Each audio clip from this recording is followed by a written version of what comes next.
Right.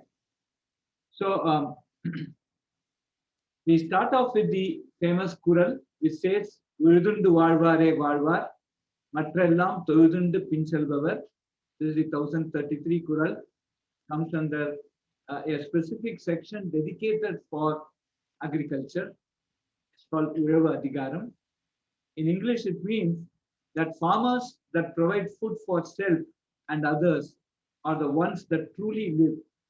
Others are just subservient and go behind them to sustain and survive.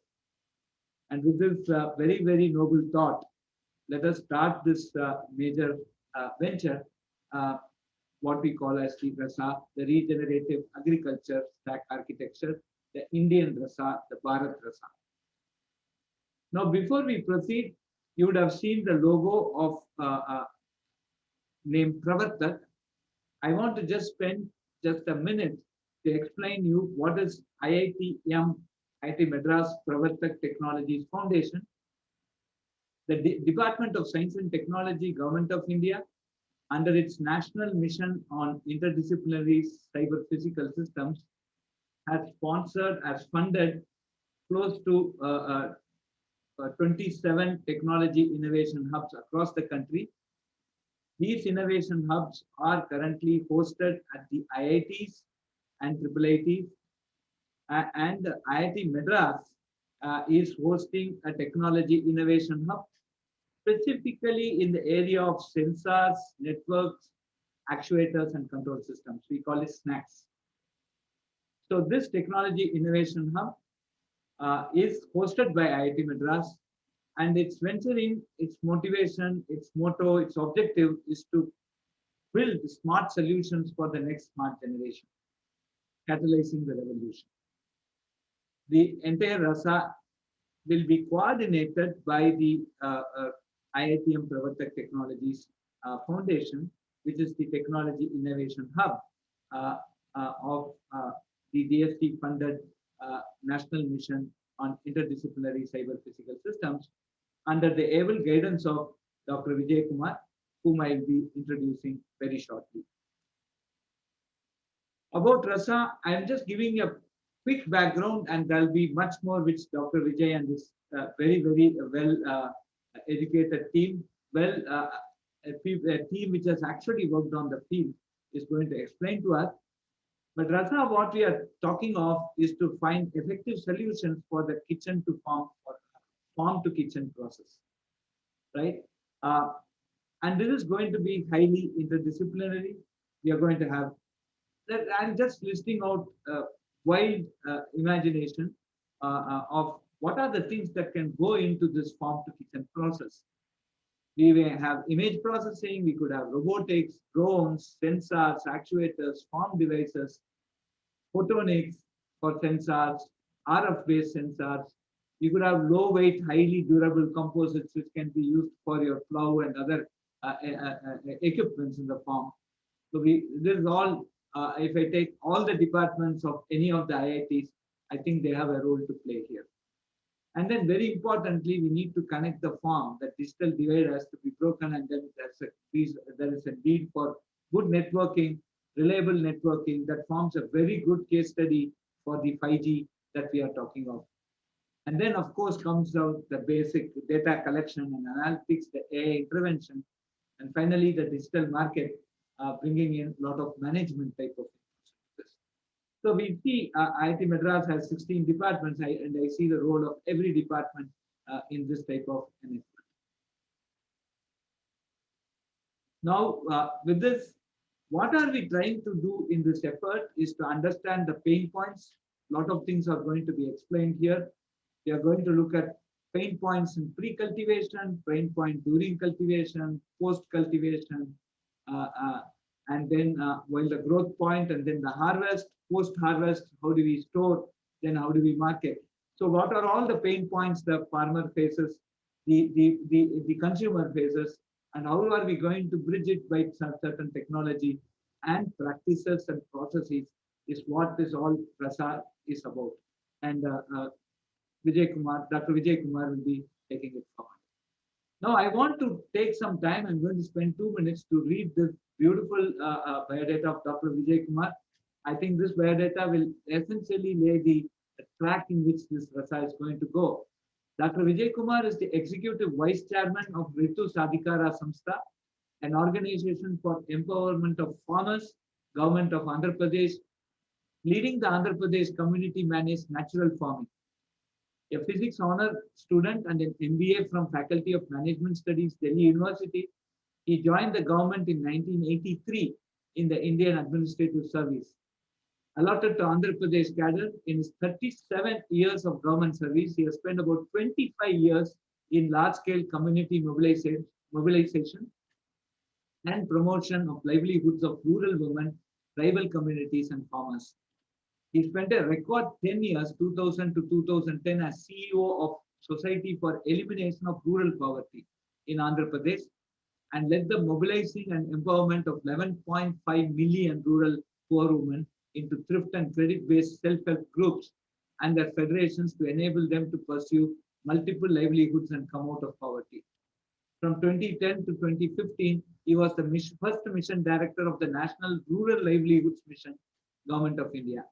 He has taken the lessons of SERP to whole country with a vision of mobilizing 100 million rural women into SSGs and federations. He returned to Government of AP in April 2015 as Special Chief Secretary, Agriculture Department. After his retirement in September 2016, he has been appointed as the advisor to Government Agriculture Department.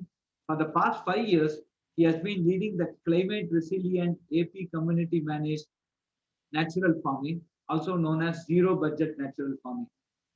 His vision is to cover by 2027 all the 6 million farmers, farm workers in the state, and to make the whole state a climate resilient and natural farming state.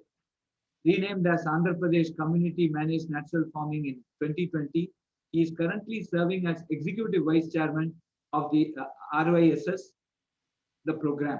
In 2019-20, 700,000 farmers and farm workers in AP were practicing natural farming.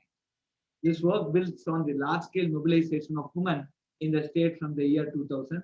So we don't want to leave Dr. Vijay Kumar only to AP. We want him to take the entire Bharat. And that is where RASA, we all of us felt that he's the person who can lead this RASA towards a very, very, very important aspect of our country today, where the government, our Honorable Prime Minister also has his vision of doubling or even tripling the farmers' income. I think this is the time, and this is where I hand over to our captain, Dr. Vijay Kumar, to take it forward. And before he starts, this is the agenda for today. We are on time, so Dr. Vijay Kumar is going to talk about opportunities in RASA, then various ICT initiatives. We have members from the Digital Green Foundation, Mindtree, ICRAF, and also producer Agoda, Keith Agoda from the Producers Market, and Saurabh Sinha from the IDH. So we have a series of presentation, and then we have half an hour for question and further discussion. And then we also would conclude this session with certain action items from all of you. With these words, I am handing it over to Dr. Vijay Kumar to lead us on this particular very important thing for India. Thank you. Sir. Thank you, Dr. Kamkoti. Thank you for a very generous introduction. I hope I'm worthy of that. I will share my screen, but I just wanted to add, you had presented the thing from pre-harvest. I also will explain there are two more dimensions in this which are very, very critical. And that is something which one of our science partners, Tor from ICRAF, will present. The science element, the discovering knowledge, discovering the scientific basis for natural farming is again a very important task where RASA would be engaged. And the biggest pain point or the biggest task is basically behavior change of farmers. So it's something beyond the pre-cultivation. the investment is in knowledge, and therefore, IIT being the apex institute of knowledge and all those associated. So I also see this as a very, very important role. So I'll just add these two factors, and once my presentation is over, I think you'll agree with me that this needs to be done. So I'll just share my screen now.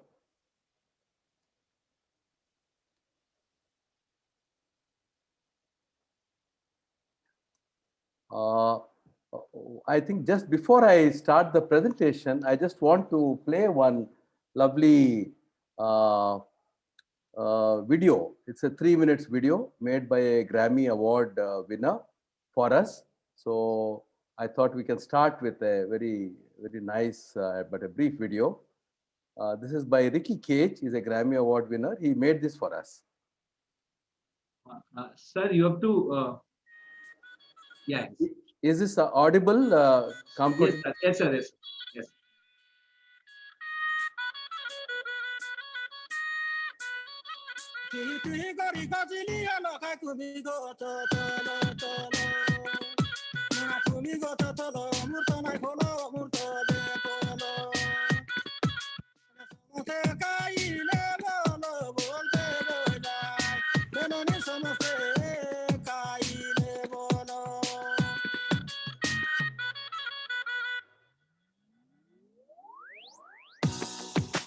Plant your dreams in the soil, water them with love.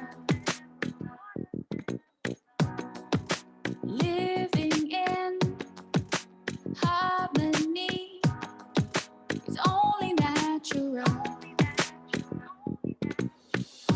What an amazing gift this is, to be conscious and choose to do what's right. We got to stand up for life. Everybody together, together.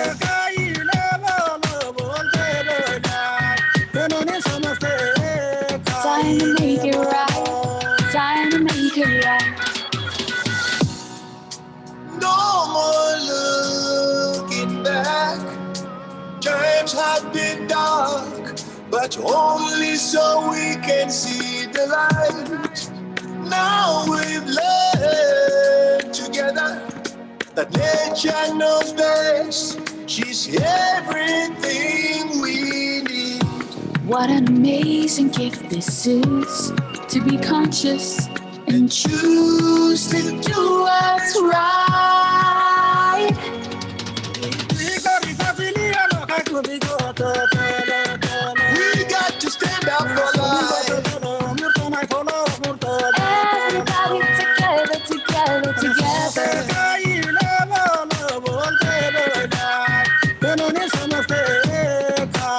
Time to make it right. Time to make it right.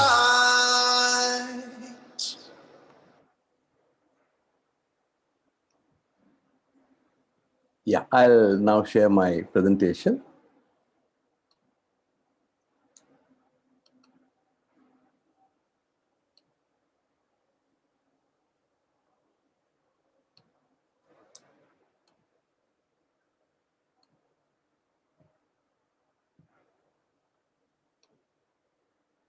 Yeah, this is visible, Dr. Kamkoti?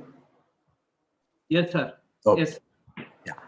Thank you, everyone. I'm really grateful to IIT Madras and grateful to Dr. Kamakoti for this opportunity. And I'm really so thrilled, actually, that so many people have gathered from the ICT sector to see what can be done around agriculture. And uh, through the example of Andhra Pradesh, we should find solutions for the rest of the country and beyond India. So this is about natural farming and climate change resilient rural livelihoods. And we are looking at transforming the whole state through this technology, which is rooted in our traditions, but is actually the best that science can offer. Now, I think we should recognize that we are facing multiple emergencies. There is farmers' distress caused by both increasing costs of cultivation and extreme weather events which have become more frequent, whether it is dry spells, droughts, floods, cyclones. And then there are issues of migration, problems faced by tenants, and then market uncertainty. So being a farmer in this time and day is not easy. So the farmers who feed us are in misery. And I really like the quotation from Tirukkural, which is something which should be our guiding light. So we have an emergency as far as farmers' livelihoods are concerned. But our own health as consumers, all of us are consumers. We eat food produced by farmers. So we are also not safe. And that makes this a problem not just of the farmers, but a problem of every citizen. So if business as usual continues, we'll run into food scarcity, or food is not safe, chemical residues on the food. And our food, compared to what our grandfathers ate, is severely lacking nutrients, which is again related to the way we are doing agriculture. And you have lack of nutrients in some cases, but you also have, in many parts of the country, heavy metal contamination in food, which is again a cause of many diseases. I just want to show, this is a study in UK where they studied meat, fruits and vegetables between 1940 and 91. And they said the level of every nutrient in almost every kind of food has fallen between 10 and 100%. So we are eating food, but it doesn't have the critical minerals that the body requires. And that's why we are dependent on mineral supplements, etc. And you can see here in vegetables, copper declined by 76%, calcium, iron, magnesium, potassium. Similarly, in meat, you have so many critical elements which have declined. And it's very difficult to predict what these deficiencies lead to, what kind of diseases. And definitely we know that our health is definitely not good because of these deficiencies. So therefore, my proposition to all of us is, all of us are in trouble. It's not a farmer's problem. It is a societal problem. It is a much bigger problem, goes beyond farmers. So that's why everyone should be concerned to solve this problem. And as if these two are not enough, we have a huge environment crisis. COVID is a very small sample of what kind of problems we are going to face in future. We are losing soil, soil organic matter in a very unsustainable manner. We have huge water stress. In India, agriculture consumes around 84% of water. So there is less water for drinking and for industry purpose. Heat waves, global warming, decreased biodiversity, etc. So there are multiple emergencies, and it is for the society as a whole to come together to solve this. Now, this slide shows that agriculture is not just the victim of these problems, but agriculture is causing these problems.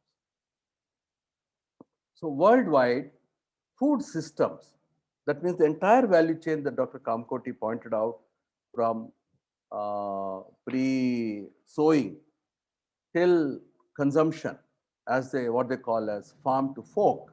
So the entire food system accounts for 45 to 53% of the greenhouse gas emissions. So the biggest cause of the global warming, the entire crisis we are in, is also on account of the food system.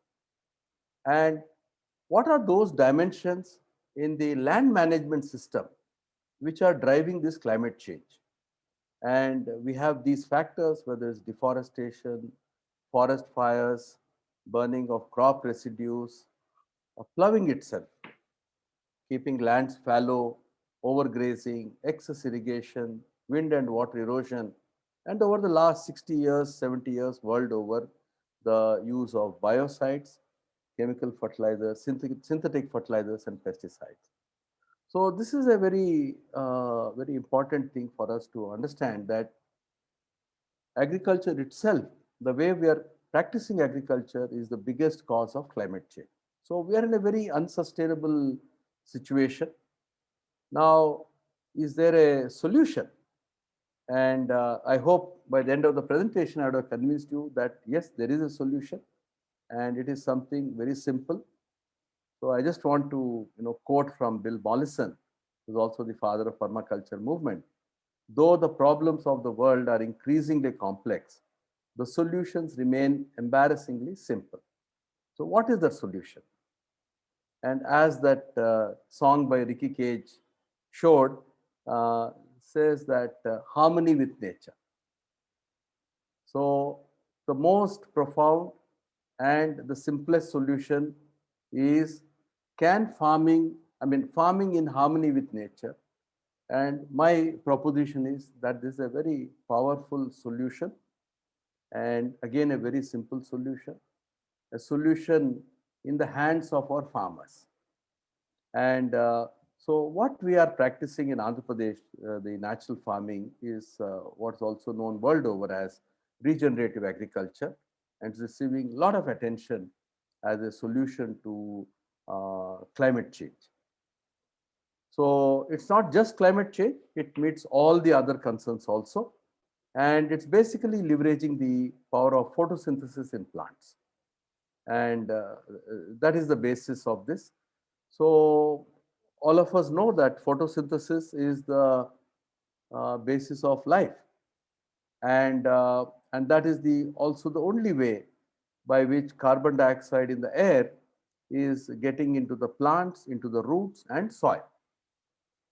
So if this process is allowed to be done unhindered, and that is what regenerative agriculture does, we take into account the fact that of the photosynthesis process, 40% of the food produced is used by the shoot system above the ground, 30% is used by the roots for their own development, but plants are exuding 30% sugars into the soil. And they are doing it for a very selfish reason, because of the vast populations of soil microbes. So this is food for the soil microbes, and there is a very symbiotic relationship where the microbes are making nutrients available to the plants. So this is a beautiful solution designed by nature. This has been in place for millions of years. This symbiotic relationship between photosynthesis process, that means the plants, the root system, the microbes, the minerals present in the soil, and what is present in the air in the form of nitrogen, hydrogen, and oxygen. So this and the not only microbes but also the fauna below the soil, fauna above the soil. So all of them, there's a symbiotic relationship which was evolved over millions of years. Now, this is what farming in harmony with nature means. We should allow this process to proceed unhindered. We should not be obstructing it the way we have been doing all these years. So by which, agriculture has actually become destructive kind of agriculture rather than a regenerative agriculture. So if natural farming continues this way, we have an excellent low cost solution for pushing carbon into the soil. But pushing carbon into the soil also increases the water holding capacity of the soil. 1 additional gram of carbon actually binds with 8 grams of water. The nutrient absorption mechanism is triggered, and in that slide I showed, where the food that we are eating doesn't have enough nutrients, That problem is solved once you have a healthy soil, healthy and very diverse soil microbiome, and you have diverse crops. And the mycorrhiza in the soil, the fungal hyphae, they create a beautiful soil structure, which I show in this slide. Our soils currently are very compact because of we lost the soil organic matter, and through the action of the fungal hyphae and the microbes, the you have a beautiful micro aggregates and aggregates created in the soil. So you have a soil structure. So good soil means 60% by volume, it should be air. So once you have this kind of soil structure which is porous, then you are increasing water infiltration, and by carbon getting into the soil, you're also increasing water holding. This third is, I'll explain later. We also have a very radical technology, which is where we are harnessing water from the air, which I'll explain later. So therefore, very simple. You allow the natural processes to proceed. And how do you do that? So there are some principles and practices. So these are the principles for natural farming, which is what we are implementing on ground in Andhra Pradesh. First and foremost, how do you maximize photosynthesis process? So that means the soil should be covered with the crops 365 days of the year. It's also called the living root hypothesis or living root principle. And the crops should be diverse crops, and trees should be incorporated into farming. The more diverse the crops, the better the soil becomes, the better the returns to the farmer and to the soil fertility. We should not disturb the soil. We should integrate animals into farming. Use of biostimulants as necessary catalysts, because the soil microbes have been suppressed due to chemical agriculture over the last 50, 60 years in the country. So, and we also have to keep the soil covered. Soil should not be exposed to the sun. Using indigenous seed is again very advantageous. Pest management through botanical extracts and agronomical practices. And only one red box: no synthetic fertilizers, pesticides, herbicides, and weedicides. So these are 9 principles, 8 positive principles, and one a negative injunction. These are applicable across the world, but practices are local. Each country will have its own practices to enable natural farming to happen. In India, we are very fortunate that we have some very traditional practices which are now, we are discovering there's so much science behind that. And so the use of cow dung, cow urine based products are what are called as biostimulants. And you see here there is seed treatment. This is unique to India. These biostimulants, use of biostimulants is our unique strength. And also this makes the transition process much more seamless and less painful than it is in many other countries. And we also have the advantage that we have sun 365 days of the year, whereas in temperate climate countries, you don't have that advantage.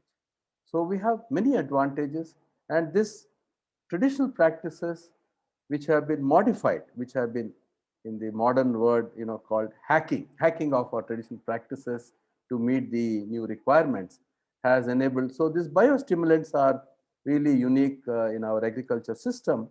And I'll explain to you later that we have a very unique breakthrough, first time in the whole world, which is very important. So I've devoted 5 minutes for that in the end, which is called pre-monsoon dry sowing.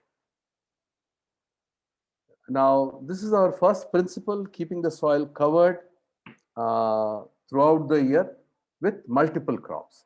So this is what the first principle, first 2 principles. Then this is Bijamrutam, seed coating with fermented cow dung, cow urine, lime, etc. This is used both for seeds and also seedlings can be dipped into this. And this is a soil inoculum, Ganajivamrutam. So made again from cow dung, cow urine, jaggery, pulses flour, and handful of uncontaminated soil. What this does, this is not a fertilizer in the conventional sense, it is an inoculum. This triggers the bacteria below the ground to, and switches them on.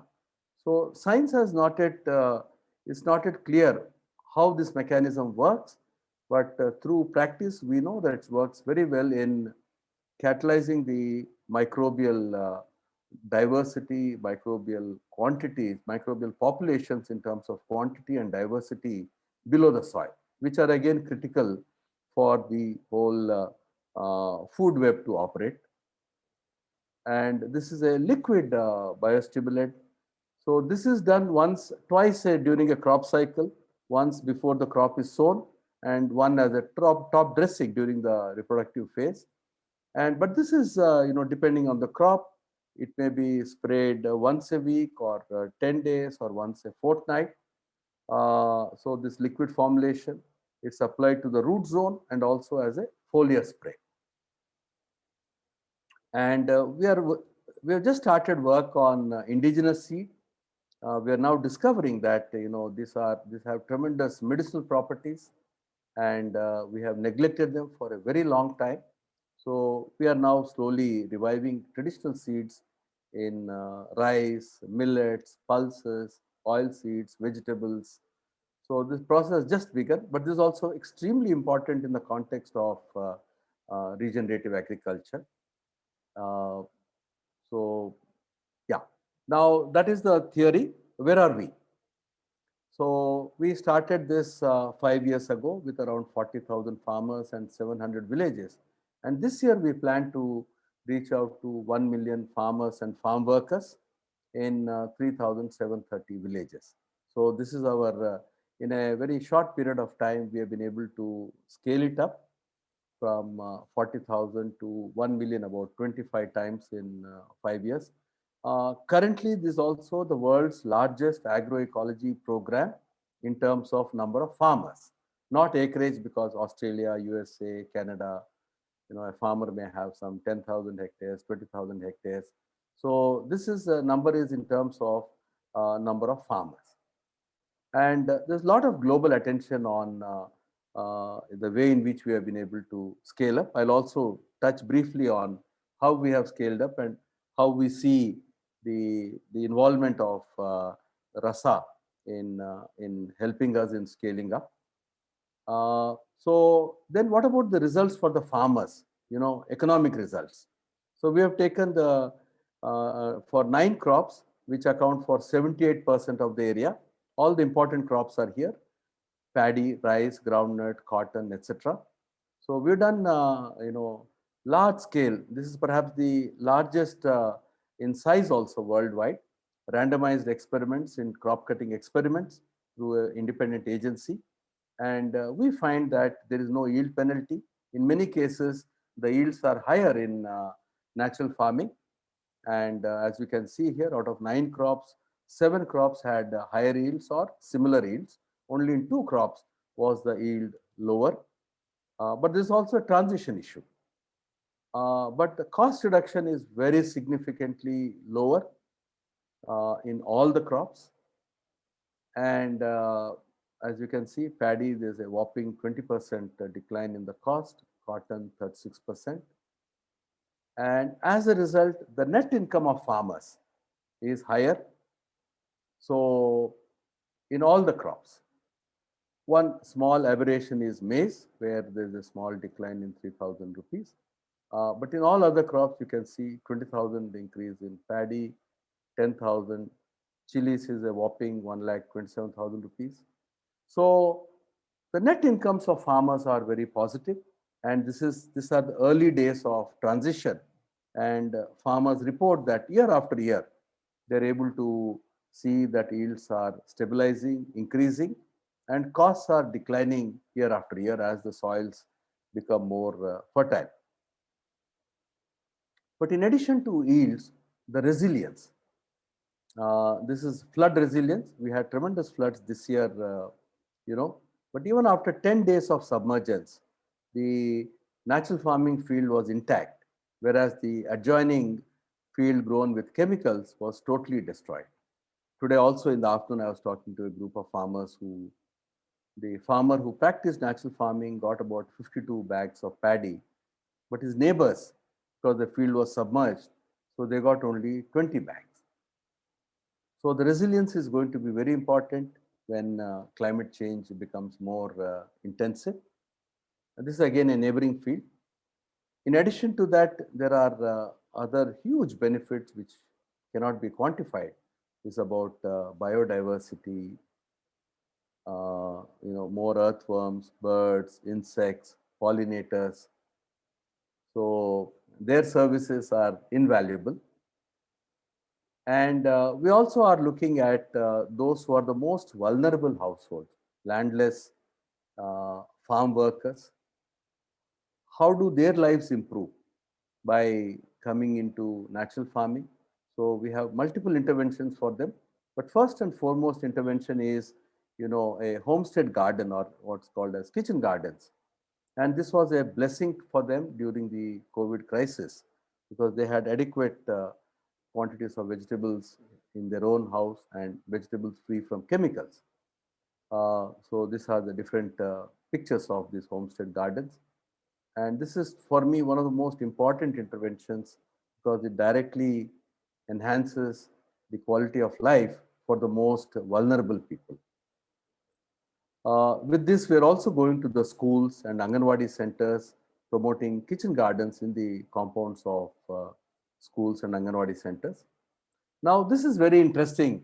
So, Professor Kamkoti, because we have all the IT professionals here, I just want to say that you please help us to create more jobs, more profitable jobs in agriculture, because worldwide it is estimated that there are 1.5 billion jobs in agriculture, and the next best is IT sector with 14 million jobs. So the challenge is how do we make these jobs profitable? How can we ensure our youth can find satisfaction, both incomes and quality of life by through agriculture or through agriculture based enterprises? And this is again a big challenge, and this is something that I would like to pose to the RASA group, that all of us have to find out solutions for our youth, make their lives quality of lives, and solve the unemployment problem in a very different way, not through migration, but solving unemployment problem by creating profitable opportunities in the villages. Uh, Now, if things are so good, why is it not scaling up? And what is unique in Andhra Pradesh, which led to this scaling up? I just want to say that there are multiple innovations that have happened in Andhra Pradesh, and one has been the very strong support from government support, advocacy, providing resources for the program. And second is the way we have gone about assembling the knowledge. And that is where you will hear from our colleague Rikin Gandhi from Digital Green. They have been instrumental in taking this technology to the farmers. I'm so grateful to them. The other major pillar are our women self-help groups and their networks, and a very unique principle that we have adopted, a very democratic principle, that farmer to farmer extension system. So it is our one farmer taking this knowledge to other farmers. And we realize it's a long haul. So having facilitating organizations to provide that support to farmers making the transition. It's not a 1 year effort, 2 year effort. It's a journey, 6 years, 7 years, 8 years, 10 years. So there is a need to provide support all along the way. And thanks to my team, we have been continuously learning from the ground. And then collaboration with global and national institutions again has been a source of strength along with other government departments. So the women self-help group movement is very important. And I had the privilege of leading this movement 20 years ago when it started in our state through government.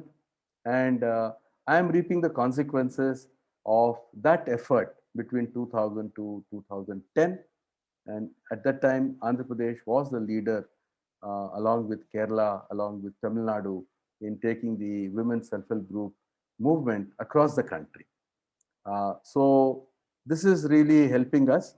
And women's self-help groups are involved in so many dimensions of our work, in the program management, in learning, knowledge dissemination, collective action, preparing plans, financing the plans, and ensuring that the vulnerable people are taken care of. And this is our farmer to farmer. So we invest in champion farmers to take this knowledge forward. And role of ICT, I'll come to this in greater detail. And this is what I was saying, you need long-term hand-holding support, because we know that a farmer may take 3 to 6 years in making the transformation, and a village itself may take 5 years. We now think it may take 5 to 7 years. So therefore, there must be somebody, a facilitating organization working with the farmers in enabling this transformation. Now, what is the cost of transformation? We estimate that it costs around 15,000 rupees per farmer to be given support over 8 years, and therefore the funds required for the transformation are around 10,000 crores. But we find that this investment actually saves government in two distinct ways. There are, of course, multiple benefits, but we are able to save electricity subsidy to a tune of 18,000 crores, and also fertilizer subsidies in terms to a tune of 36,000 crores. So 5 times the cost of transformation is recovered by government. So that is how beneficial this investment is. I'm not counting the benefits to farmers, higher yields, etc. So this is why this is such a win-win-win for everyone, including the government. And these are our global partners, and where we are doing, and we're very happy that we have ICRAF, Tor from ICRAF will explain what we are doing, or what ICRAF is doing with us. And we're also happy to say that number of states have shown interest, and we're also looking at partnerships with the governments of Rwanda, Kenya, and Mexico. Now, what I will do, Professor Kampoti, I think I see that I'm running out of time. So I will rush through the other slides. This is just to explain that a new technology, regenerative agriculture enables a new water source. And this water source is water from the air. So can we harness water from the air for irrigation? And that is the question we asked ourselves. We did a lot of research. We got a lot of support from international experts. And in tropical countries, we have rivers of water in the air up to 50,000 parts per million. And this is actually 10 times it's actually 10 rivers of water in the air. So we did an experiment by, modifying the package of practices in natural farming. Can we harness this water from the air? We just started with 11 young agriculture graduates who did the experiment, and this was successful. We learned from that, and next year we could take it to 20,000 farmers. And this year, in spite of COVID, we took it to 100,000 farmers, and we now plan to take it to 300,000 farmers from April onwards. So this enables even semi-arid areas to take up crops in spite of very low levels of rainfall and uncertain rainfall. I'll just explain through one case study. This is one farmer in Anantapur district, semi-arid district. There would be, if rains were good, there would be crop between July to end of October, only 4 months. Remaining 8 months, the soil would be barren, fallow. Now, through the pre-monsoon dry sowing initiative, we are able to enable the farmer to take crops throughout the year. So this farmer did the sowing in March through seed pelleting technology, and 3 crops ensued. This is the farmer with these practices. You can see very thick mulching on the soil. Different methods farmers in Anantapur have adopted. And you can see there are streams of income. You know, between March to June, nobody can dream of getting any income. So it's get 16,000. And this has also helped increase the yield for the main crop. And then there is another crop in the winter, again unheard of.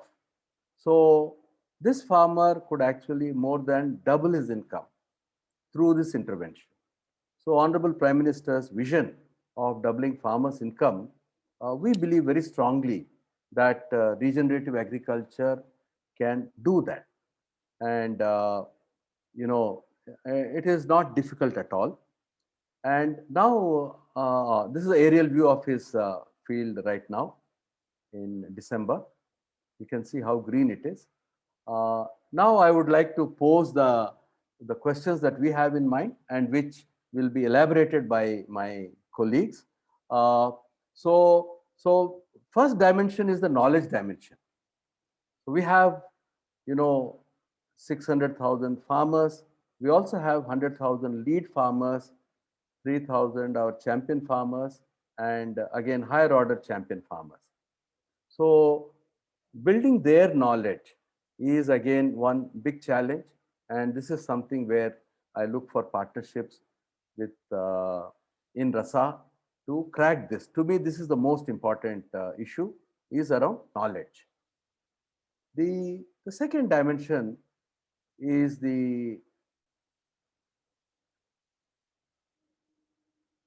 so this knowledge dimension is again both for our community cadres, and we are doing multiple things, which again some of our colleagues will explain what we are doing right now, but we'll need your help in making this more effective.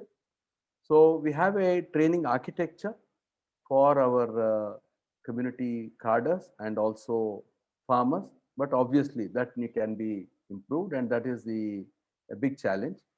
Now, yes, so this is the value chain, and we have two colleagues who will be talking about you know, various dimensions that they are involved in, and the science and research. So again, multiple agencies working with us, and we have Tor from ICRA who will tell us the soil biophysical study, land degradation surveillance framework that is being done for us.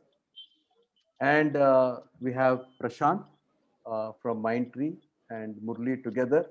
That means this is to measure, to see what we are doing. Whether what we are doing is giving us, is it as per our plan? Are we going ahead as per our plan or not? So again, we need a lot of help in this. This is a very unwieldy, because you know, we are tracking each and every farmer. It's a very difficult process, and that tracking is again very critical for you know, even for value chain purpose. So I will end my presentation here, and I will invite our you know, first speaker, Rikin Gandhi from Digital Green Foundation. You know, Rikin is an amazing person, and we have known, we've been associated with Rikin for almost 10 years. So Rikin, over to you. Thank you so much, Mr. Vijay Kumar. Fantastic presentation, as always. We are privileged to be doing this work together. Maybe what I'll ask is Pritham to start off on the core knowledge work that we've been doing with Ry.S.S and the natural farming program. But then I'll also share some of the newer dimensions that might also relate with some of the other work that others are doing or planning to do in the RASA work. And I would just say that, to echo Mr. Vijay Kumar's remarks, that our focus really has been on this peer-to-peer way of enabling the communities to share their own innovations on natural farming. So with that, I'll ask Pritham to share. Thanks, Rikin. Yeah. Thank you, Vijay Kumar. Thanks for the opportunity. So as Vijay Kumar sir has mentioned about the whole knowledge transfer system, and it's not just the knowledge transfer, but it's also the and transfer. Knowledge exists at the ground with the farmers, with functionaries, and this needs to be transferred to us. One of the best ways that we could and where Department of Agriculture and erstwhile SERP in undivided Andhra Pradesh also gave us an opportunity was to have this whole medium of community where certain sets of functionaries were trained, create short films, short duration films, which were hyperlocal. And then we also trained another set of functionaries from within the government to use mobile pico projectors to go and disseminate it to the farmers, create a situation and create discussions where the farmers could not just see someone else, their own kind, doing it and achieving success in another village close by, nearby, in the same district or in the next district, and but also have that whole inquisitiveness about what this practice is. While a farmer can't be taken from field to field, the can definitely go from village to village, and we've seen works magic. And we thank all our government partners, especially Department of Agriculture and SRP, for all that support. Quickly go to where we stand. Next slide, please. Where we stand as of now, while working with the Department of Agriculture and our Ry.S.S. We've expanded our video-based extension system, or what we also call the human-mediated extension system, to over 2,700 pages. We've reached out to many farmers, of which close to 3.5 lakh farmers have been the initial new adopters, and they have adopted practices. Adoption rates stand at, which means a farmer having seen a film, having seen a video, how soon or when do they adopt it? Do they at all adopt? So when we call about adoption rate, we've seen that adoption rates in the Department of Agriculture have to close to 60 to 65, which is a plus across our portal. We've had close to 96,000 video disseminations across all these villages. We've been using the 800 plus videos or the hyperlocal videos, the community videos that we produced with the functionaries of the Department of Agriculture. We've trained over 3,300 community resource persons, not just in classrooms, but also use the virtual training process, which has been developed with the department. And for the whole COVID period, which actually threw in interpersonal meetings and training, we've used this whole VTI and repurposed our videos into lessons and into courseware over at least 9 package of practices, and these have been used to train and retrain these extension functions. We've also tried to use IVR to get farmers and also provided reminders at certain crucial junctions to the extension functionary. Yeah, Rikin, I hand it over to you to take it forward. Perfect. Thanks, Pritham.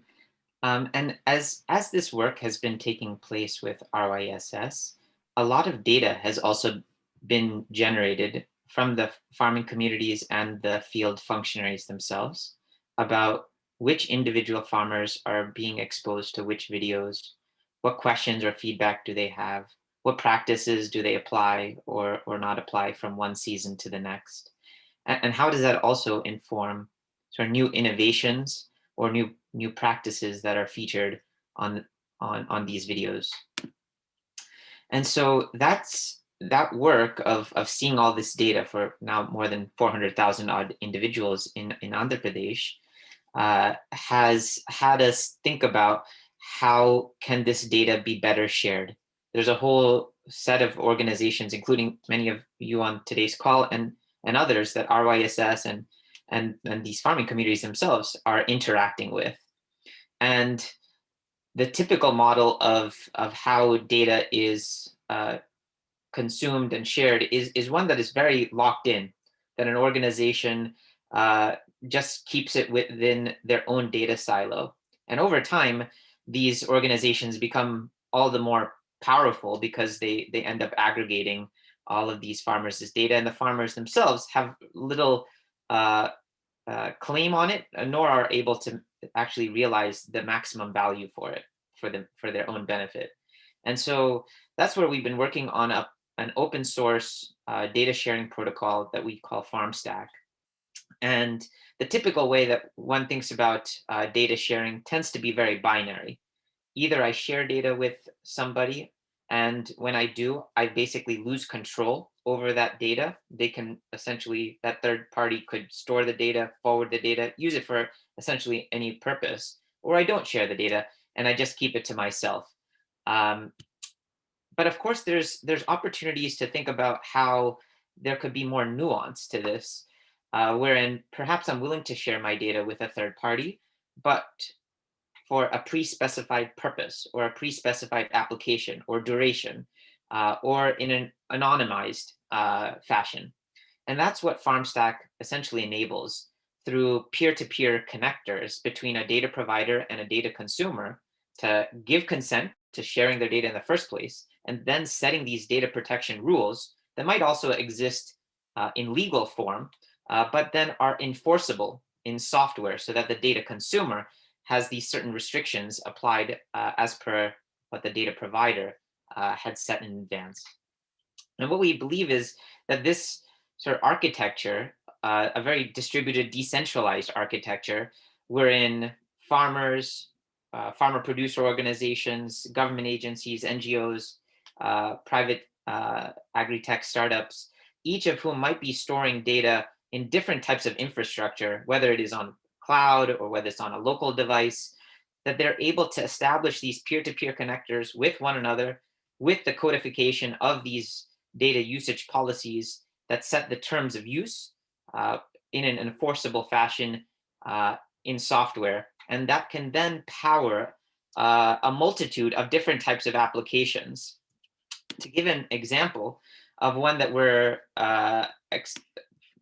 starting off with is, just as Mr. Vijay Kumar mentioned, there's a lot of work that the World Agroforestry Center and others are doing on measuring the science and soil organic carbon type of changes that natural farming is bringing about for these farming communities.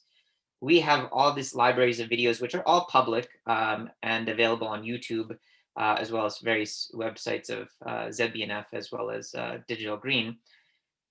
But what we're trying to combine is a combination of farmers' ability to have an opportunity to be coached on these practices virtually, and then record the types of practices that they're doing that might be contributing to improvements, for instance, on soil organic carbon or water conservation or biodiversity and the like. And then enable these farmers to maintain that data for themselves in their own data wallet, and then be able to share that data with buyers or marketplaces of their own choice so that they can realize greater value, whether that is a buyer who might have set certain sustainability commitments and might be looking for traceability across their value chain, or certain other types of certifications that other organizations are establishing.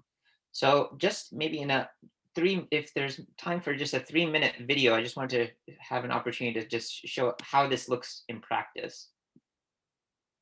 1 second.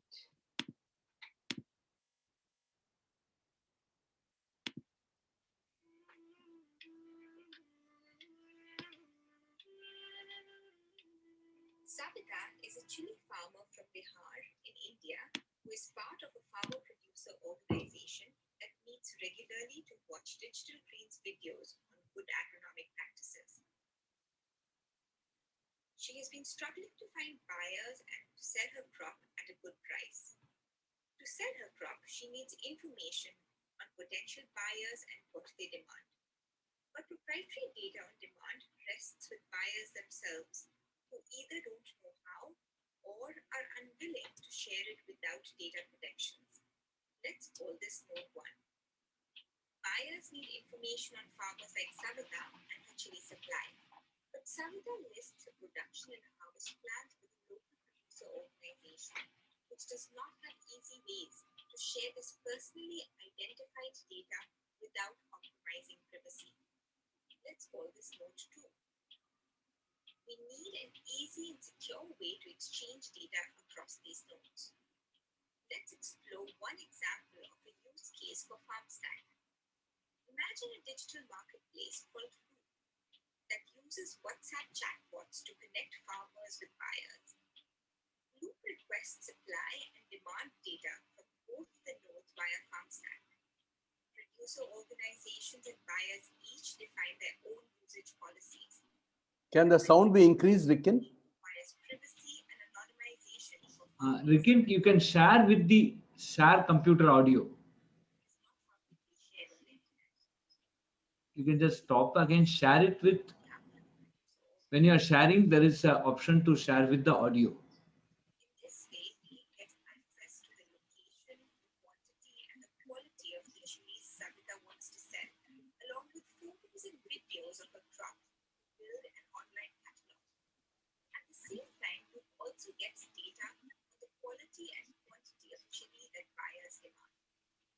Just like you, any marketplace service or a big box aggregator or retailer would request data directly from farmers or buyers in the same way via FarmStack's peer-to-peer architecture without needing to go through Digital Green or any third-party organization. Savita can choose Loop or any other service she prefers and sell her chilies easily at the highest price, while buyers get the freshest produce directly from farmers. Just as she shares her supply data, Savita can also share other data, from transaction activity with banks for better credit to production plans with researchers for better extension videos. In this way, we can keep serving the need of all rural communities and together build a resilient future. Thank you so much. Back to you, Yeah. Mr. Vijay Kumar. Thank you, Rikin. I think there'll be a lot of questions, and I think there'll be a lot of requests for cooperation after this. So may I now request Prashant to take us through the kind of work that they have been helping us in. Prashant. Thank you, sir. Let me begin by sharing my screen.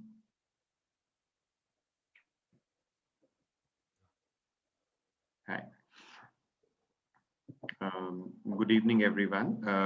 Let me give a very, very quick introduction to the background of our work here. So we have, I'm going to talk to you about a journey which is about 9 years old, that started with some of us hardcore engineers deciding to take a sabbatical and live in a village to understand how to work with farmers and how to use technology to improve the income, the resilience of both the farmers and the environment. And then resulted in 2014, Mindtree starting to build a open access agri platform, primarily centered around smallholder farmers. Then how today we are using that as the primary ICT platform in partnership with the Ry.S.S. natural farming initiatives. Now, the topic today being monitoring, allow me to, how do I hide this? I don't know, it'll just hide itself. Yeah. Allow me to turn the topic a little bit on its head. See, one of the key issues so let's see what the key issues we found were in terms of monitoring large transformation initiatives. The first is that they're very large, and given the state of field execution, the amount of digital literacy, and the amount of process automation, what tends to happen is that um, a lot of manual data entry happens. When a lot of manual data entry happens, it is non-scalable because the amount of data points are huge. They tend to be inaccurate, they become stale very, very fast. And a lot of these measurements really end up happening after an event, more as a capture of the various records of what activity happened rather than really a real-time capture. As a result of that, we also lose the ability to process back such measurements into the real-time execution of the program. So if we know in a certain area an uptake of something is higher or lower, and if we knew that within a day of that happening, better still if we could predict that this is going to happen, we could actually take some proactive measurements or even quick corrective measurements. But often it happens at the end of a season, off-field things will happen, and it's also this thing. So what we observe that technology in most cases in large programs, especially where civil society is involved, and also where in some extent government is involved, technology tends to be used as what I call technology as admin, to do some data entry, data capture, get some reports, not really technology as an enabling solution for the transformation.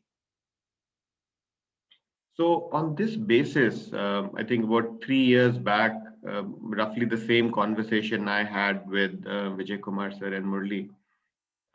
Then we said that how do we plumb in technology as a solution so that we can get real-time monitoring, real-time measurements.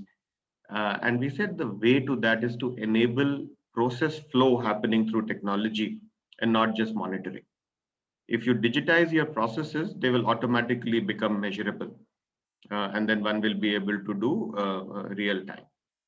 So to do that, also we said so while this was the basis, we also went into a set of discussions on to what is it that creates success in large programs. So, sorry. Yeah. So the first thing we realized is that for large transformations to be successful, we need to build ecosystems. And ecosystem of all kinds of providers, farmers themselves, SHGs, producer groups, FPOs, and you would see I've included environment as also one of the ecosystem stakeholders, which has its own give and take. You'd need startups to engage, so you need knowledge organizations to engage, and you need to engage with the market, you need to engage with the government, and various, catalysts such as donors, impact investors, etc. So we said that for us to really scale anything to a country level, this is an area that's already operational. It's a 500 billion, it's roughly GDP contribution of 480, $490 billion is agri. So we need to get the various stakeholders onto digital ecosystems and build processes that allow them, that encourage them, incentivize to engage with each other. The next thing we said is that in such systems, it's important to integrate services. If you keep farmer and the farmer's land at the center of it, a whole lot of external services are consumed by them, whether they are knowledge services, whether they are input services, whether they are logistics, whether they are finance services, whether they are just simple planning services as to what to grow. Some of these could be digitally delivered, some of them could be digitally, a combination of physical and digital be delivered. So for self-scaling systems to be built, we said it's important to take a services view on that ecosystem I spoke about and see what are the kind of services one could give to the other. And that becomes the basis for engagement to happen. In that, we also took a radical view. We said often we see in a government or even in an NGO system, the farmer ends up becoming an entry in somebody's register, and then register becomes the gatekeeper. So instead of that, we said we got to tilt it around so that the farmer is essentially the owner of the data and the farmer is really looking at the rest of the world as service providers to them. And in doing so, we create choice. So you allow, instead of them being sandboxed into a program and have to live with whatever the local district or village, trainer or officer was, and their capabilities, you allow on a platform allow them to choose from a variety of service providers. So, which is what really in real life happens. So there shouldn't be any difference in when you execute a large program or when you digitize that large program. And the moment you start thinking about providing choices, that's step one towards building agency. The next thing, charter we set for ourselves, I think somewhere around 2018, when Mr. Rajshekhar was the Ag Secretary and we were working closely, we said we need to, while it's good to integrate service providers, why don't we also integrate technology systems? Because there are so many different platforms and startups and everything that are coming together. So we said, therefore, another goal has to be to build unified systems. For that, we need to define interoperability standards. And just the tech standards are not enough. We need to define a common value system in terms of prices, in terms of what can and cannot transact on the platform. For example, from an inputs perspective, one will not get a chemical service provider on a natural farming platform. And that's, or if we are, where we are talking about a nutrition need, we would say that when we will have market linkage, local buyers in the village and at a block level will get a precedence over remote buyers. So these values then make their way into the algorithms that drive the platform. And that's what we told ourselves. This is about 2018 time. Prashant, you have to close another 2 minutes. Sure. And in that, so we've deployed a various set of solutions around marketplaces, around community engagement, around basic operations management, series of apps, series of microservices that drive the whole thing. And as I said, the whole idea being to digitize key processes and make them measurable. In that, we have rolled out solutions in the training area, in the market linkage area, in the field operations area. Roughly, the broad goal we are telling ourselves is that if I look at it as a platform provider, can $1 spent on technology create a confidence to a philanthropist for a donor money of $10 to come, or an innovation money of $10 to come into the platform, and eventually lead to a $100 spend by the government, which is roughly also the ratios. If you look at large organizations, they spend about 1 to 2% on tech core software. So we said, why don't we mimic that? So that's essentially been our journey in terms of deploying ICT systems, so that the movement, the thinking goes away from data entry and data capture as post facto events.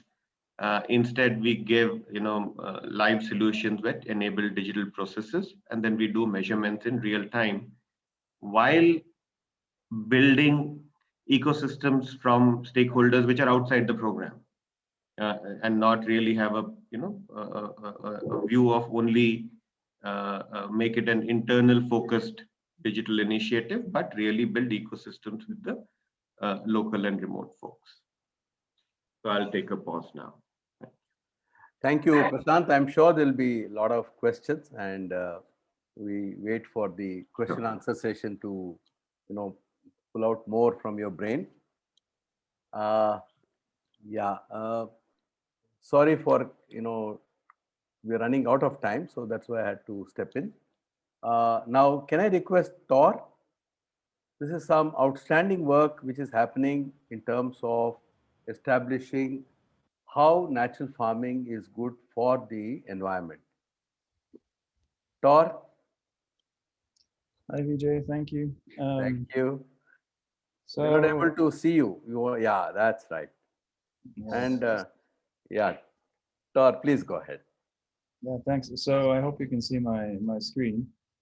So basically, I'm just going to take you through a really quick sort of tour of some of the work that we're doing in Andhra Pradesh using the Land Degradation Surveillance Framework, or the LDSF, to look at soil and land health, both in terms of assessing and mapping things as far as baselines goes, but also in terms of monitoring of these of soil and land health over time. So just to give you a little bit of background on the LDSF, so it's a global data-driven network, and as you can see on this map, we have sites across the global tropics. At the moment, I think we just passed 45 countries. And this is a network that is growing year on year. And I'll come to in a second exactly what we do in more detail. But you can see there on the map India, and there's a growing number of sites, especially in Andhra Pradesh, which is what I'll be focusing on primarily today. So the LDSF is basically a framework for sampling soil and ecosystem health, or soil and land health, in landscapes, and for looking at change over time. So basically what we do, what you see on the map there, those markers in the top right corner of this slide, each of those markers represents a site, which is a 100 square kilometer landscape. So it's quite a large landscape.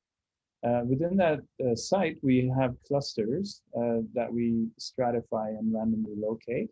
And within there, we have sampling plots that you can see an example of on the left. I'm not going to go into detail on the design, but it follows a sort of a hierarchical sampling approach, which gives us a lot of rigor in terms of what we can do with the statistics and the monitoring and the modeling that we do, which I'll come to in a minute. So basically, the data from these sites, or from these plots, they go through a number of different steps. So we have, of course, the measurements, which are shown there in the middle of the slide. I'm just highlighting a few things. And in the lower left corner, you have a more comprehensive list of sort of the indicator categories that we capture in the field and in the lab around vegetation cover, land degradation, land management, soil hydrology, soil health variables. So we measure these things in the field and in the lab, and we use a number of different technologies for this. One of the quite innovative technologies that we've been developing at eGraph for well over a decade and a half now is the use of soil spectroscopy. So those, what you see in the middle there and the bottom, those graphs are basically spectra from some sites in Kenya, just as an example. And in the case of Andhra Pradesh, soil samples that have been collected are currently on their way to the lab and will undergo this kind of analysis. So using just mid-infrared light, we can analyze the soils and predict a number of different soil properties, such as soil organic carbon, texture, pH, etc. So, and also fertility parameters. And then the final stage of this, and not really the final stage, but in terms of the outputs we produce in sort of initially, is the use of Earth observation and then predictive modeling to create maps of these different indicators. So this uses a lot of machine learning type of approaches to create the maps using platforms such as Landsat, MODIS, and also now increasingly Sentinel-1 and 2. So the interesting thing about that is that once we have these maps, we can use this for the predictive maps for a number of things. And so here in this slide, there's a bit of a recap, but in the middle there, you see some examples of predictive maps for a landscape. So we have carbon, we have vegetation cover, we have soil erosion prevalence, and soil pH as an example here. And once we have these maps, there's all sorts of things that we can do with these maps. We can overlay various types of practices onto them. For example, in the case of Andhra Pradesh, we can overlay the farms where interventions are taking place, and we can compare these to areas where there are no interventions taking place, etc. So the outputs can be used to assess baseline conditions, and they can also be used to target land management or restoration activities and to monitor the change that is happening over time. There's a number of modules to the LDSF that I'm not really covering here very much, but we have modules that deal more specifically with rangelands. where that's relevant. And also, as part of the work we've been doing with Vijay and the team, we've developed a module around earthworms and sort of more soil microbial activity, which is, of course, a very much a key part of all of this, as Vijay mentioned. Now, finally, what's also interesting, and this kind of relates to the previous two talks, is that once we have all this evidence, the maps, the data, all of this, there's a lot of interesting things we can do around development of tools for evidence-based decision making. So making the data, the outputs of all of this available to stakeholders in an interactive way. So we develop a number of different dashboards and tools and various types of, in this case, example in the lower right corner, you see the Makwini Resource Hub, which is one county in Kenya where we've developed this sort of comprehensive hub for the county where they can keep track of land health indicators, but also look at things around human health, education, whatever kinds of data they have available that we feed onto this platform. So this very much relates to what we heard about earlier as well, in a way. So I just wanted to take you through a few examples from Andhra Pradesh. So we have ongoing work in 8 sites where we're assessing land degradation and soil health. So this is a map of the state with the sites on there, the 10 by 10s that you can see there. So some of the outputs include land cover, of course, which is sort of one of the more conventional ones. So I'm sure a lot of you are very familiar with various types of vegetation indices. So we use a range of different ones, and we do with these outputs, there's a lot of work that goes into time series analysis and looking at how a vegetation cover is evolving over time, and also how it's responding to interventions. Then we have other things like land degradation. So this is an example using erosion in Andhra Pradesh. So where the data that we've been collecting in the field is feeding into the models. And what you see here is sort of the orange and yellow are areas where our models predict high erosion prevalence. And this is a little bit different to the conventional erosion models, as what we capture is more around where erosion occurs in the landscape. So what we're more interested in is targeting interventions to places that have a lot of erosion. And just to give you a sense of the spatial resolution, this is a high resolution image from Korakadu in Andhra Pradesh, and you can see the fields there, you can see some dams, and this is the erosion map that we produce as part of the IDSF. And again, you can see the field boundaries. You can go into individual fields and farmers and interact with them around these maps, get their feedback. What do they think? Is this making sense? So that's in our own sort of science, we obviously do a lot of calibration and validation of our models, but there's also a different level of validation of these things. And that's when you involve the farmers and the stakeholders in the interpretation of the outputs that we're creating. Another example of some of the things that come out of this would be around tree cover, shrub covers, or woody cover, and carbon and biomass and things like this. So these are just some examples from 6 of the sites in Andhra Pradesh showing tree densities from the field survey. So we see in sites such as Nayudi-Palem, where we have a lot of or some plantations, mainly eucalyptus. We have very high tree densities relative to other sites where we may have trees, but not very high tree densities. So we also capture as part of the framework, not just the density of trees and their distribution in the landscape, but also the biodiversity of trees and shrub, which helps us to assess elements of biodiversity within these sites. And finally, just a map showing soil organic carbon. And this, as I said, the soil analysis is not yet done. So this is just a preliminary map from just a sort of took a random part of Andhra Pradesh, just to give you an idea. So you can see at the bottom, a high resolution image of the same area covered by the soil carbon map at the top.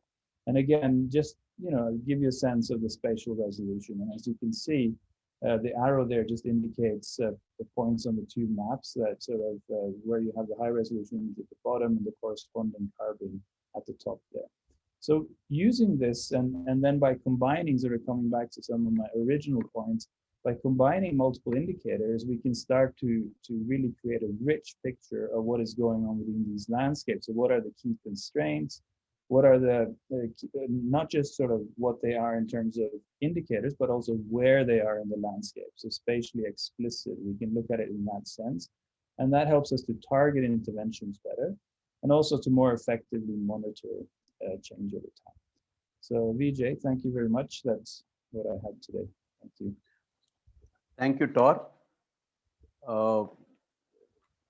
Thanks for all the great work that you are doing for us. Really appreciate it. And I'm sure there'll be a lot of questions during the Q&A. Now I would like to request Keith from Producers Market around marketing, traceability. Yes, Keith. And good morning to you. Yes, thank you. Thank you. And hello, everyone. It's been such an inspiring set of presentations, some familiar faces, and really enjoying all the updates and everything that's going on. So with Producers Market, our vision has been to first understand the landscape and the challenges and resources and ecosystem that's already developing around post-harvest marketing of outputs, and start to see where this existing and growing ecosystem can seamlessly plug into what we're focused on with Producers Market in terms of doing more direct procurement and more direct connectivity between agricultural producers, in this case, FPOs, producer corporations, and downstream buyers. And our focus is on getting to a national and international level. So certification, scale, quality assurance, all become important. And what we recognized from the start is that there is something very special here from a marketing perspective, that consumers in Europe and in the United States are being driven by what we're calling the purpose economy, that consumers are demanding more and more that their products are traceable and transparent, but also that their consumption has a positive impact and that they can understand and learn about what that impact is and who are the farmers, who are the producers, and what are the systems behind these impacts. And so what we've been working on is understanding how do we create that digital visibility and digital connectivity through our Producers Market and Storybird solution, so that the organized and aggregated producers, which we see increasing year over year into FPOs and into producer corporations, that they're able to connect more directly with the higher value of their outputs, so that more income can be returned for the raw material productions at the source. And traceability's role, and blockchain specifically, is about taking the data points that are collected or that could be collected from time, location, cryptographic anchors, other identifiers, to validate the origin through transactions and through data capture, and being able to communicate it in a marketing tool to the downstream brands and consumers who will ultimately be consuming these products. And so what I'll show you briefly, while we have a few minutes, is first the work we've been doing in the marketplace application and some of our tests that we've started, and then our vision for how this can aggregate together into a collective marketplace for connectivity to these international and global buyers who are interested in sourcing from this network, and then kind of showing you how the Storybird is functioning in current formats. And then finally, what's coming soon with some private label branding tests, where we can start to pilot a program of actually packing at origin with the QR code, with the traceability, and actually reaching consumers directly through this program. And so first, I'm going to share here. Let's see. Are you able to see the screen? So this is our global marketplace, where we have over 300 organizations in 50 countries. And as you can see here, one of them is the Sahaja Aharam producer company, which is of CSA, who's working as well closely with Ry.S.S. And what we've been able to do is work with them and our team to take their content, their story, their information, photos, and help to tell a very succinct and impactful story, and help to make it clear their supply chain roles, and share their information, their photos, and their products that they have available. And this is very useful for, you know, a buyer who is of larger scale and wants to have a certain level of uniformity or, you know, certain design communication that they're looking for in order to do direct sourcing. So this becomes an entry point for connecting and sharing the story, which we're currently working on 2 different pilot commercialization programs, and leveraging the story of their products and of their background, and having this as a free scalable model for any organized FPOs or producer corporations that would like to build a profile.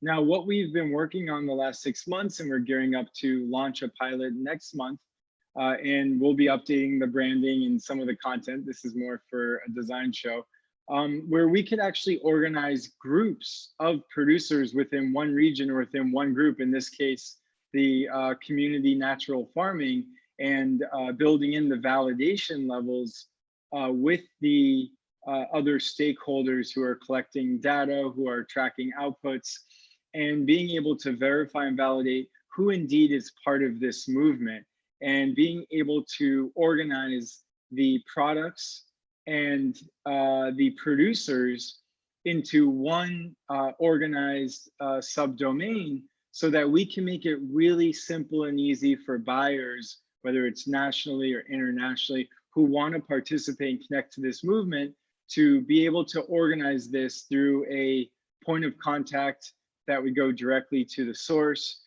and that would be able to also facilitate aggregation so volumes can be reached, and also confidence. As this movement gains commercial traction and premiums are warranted for the amazing practices which have been discussed today, we want to make sure that there's no fraud in the system, and that the global and international buyers can feel confident that this indeed is an authentic product to origin. And we're right now actually piloting a Storybird with Marcy and Eco Fashion Corp, who Vijay connected us a while ago now, and we were right near each other in New York and never knew it. But thank you to a trip to Andhra Pradesh, I got to meet Marcy, and now what we're working on is a blockchain-enabled Storybird that can actually go on the hang tag of her shirts, of the blankets, of the products that they're manufacturing. And here we can share, and this is from a QR code, what will pop up on the phone, the different impacts that the product is making, the certifications, where the consumer can learn about the certifications.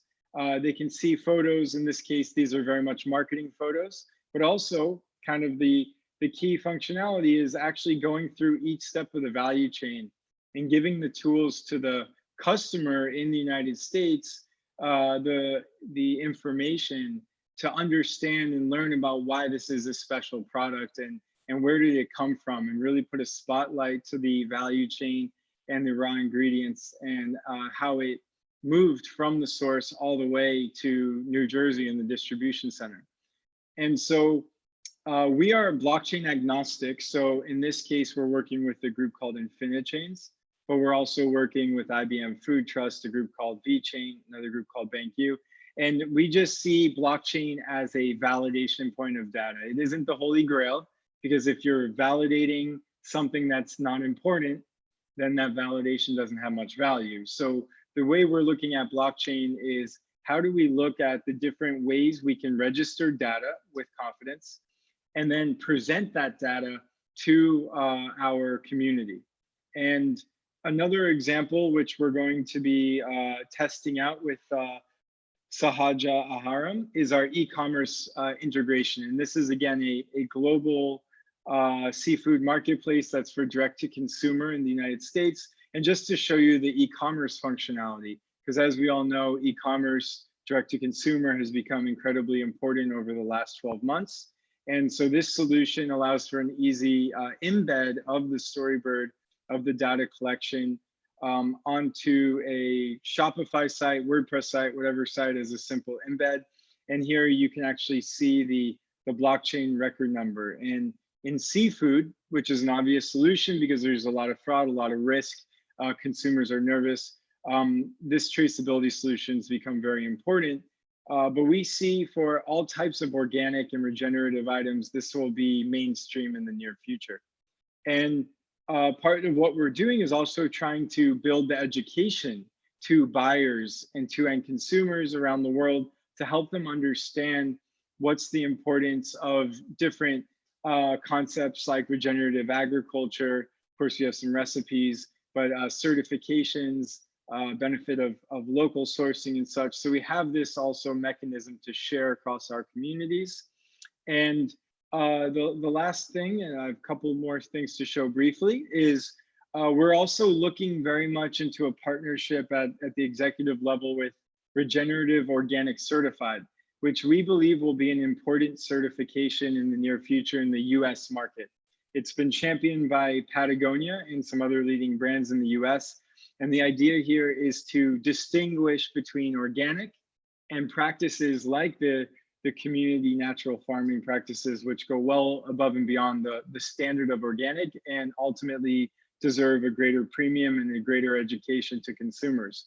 And so we've been working closely with the executive director of what we call ROC, and we're going to explore how we can look at a pilot project and building capacity to integrate this certification for the US market. And finally, with just another 30 seconds here, as mentioned, we're going to also run a test with our private label brand. So we're really excited to take some products directly from CSA, and we're exploring some other producers and FPO within the movement, the community natural farming movement there, and see about how we can actually private label, packet source, integrate the Storybird, all the QR code traceability, and sell a product direct to consumer online. We're going to start in the US, but applicable elsewhere, to have a higher margin and more profitability that can be transparently shared to source.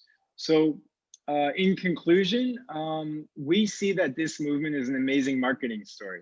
And our work and our role is to see how can we integrate as low burden as possible to the data capture, the storytelling, the information to actually create a validated and premium product for consumers.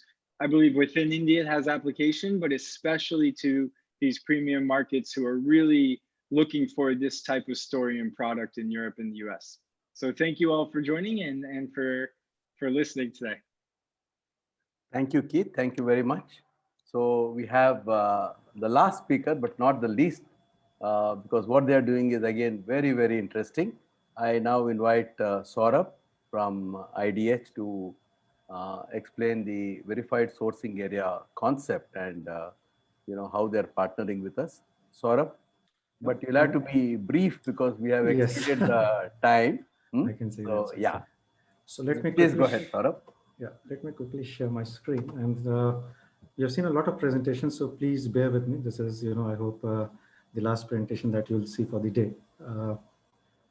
So quickly, telling about the project. 1 second. And what I'll do, I'll quickly walk you all through the project, what is called as the Verified Sourcing Area project. And before going into the project, a very quick introduction to IDH. What IDH exactly is. So it's a Netherlands-based organization, largely focusing on the core areas of sustainability. We thrive on sustainability actually, and the key value for IDH is what we call as our convening power.